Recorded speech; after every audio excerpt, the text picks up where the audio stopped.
if you go to the home countries, the original countries of many of these families that we saw in the video, you don't see widespread obesity.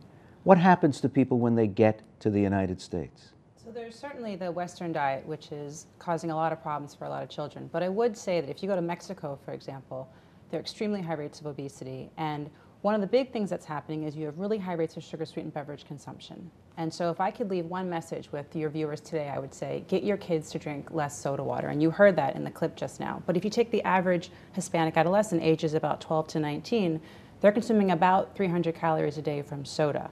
And that is true here in the US, it's true across Latin America, probably more so here in the US. But it's a very simple thing that parents can do to try to get their kids to either maintain their weight or to lose weight. So before they take a mouthful of nourishing food with protein or vitamins or anything else, they've already laid in a bed of 300 calories to start the day. Exactly. That are empty calories. Exactly, and the problem is that if you take two people and they're both eating hamburgers for lunch and one has a soda and one has water with their meal, the person who's drinking the soda is not going to eat less hamburger to account for the fact they're taking in all these calories from soda.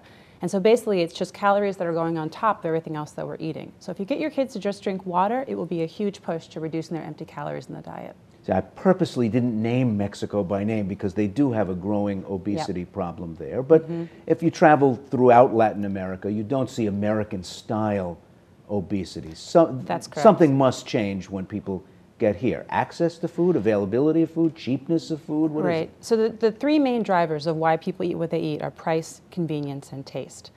And we know that sugary and fatty foods are very tasty. When you come to the US, they're very cheap and they're very, very plentiful. And so if you walk down the street, it is hard to go anywhere without seeing cakes and sugary things and sodas, and they are everywhere you look. You look in office buildings now. It used to be that vending machines didn't exist there, but now that they're super plentiful. And so one of the major distinctions between the US environment and the environment you're describing in Latin America and Mexico is that the access issue is a much greater problem here in the United States, and that is fueling this obesity problem among children.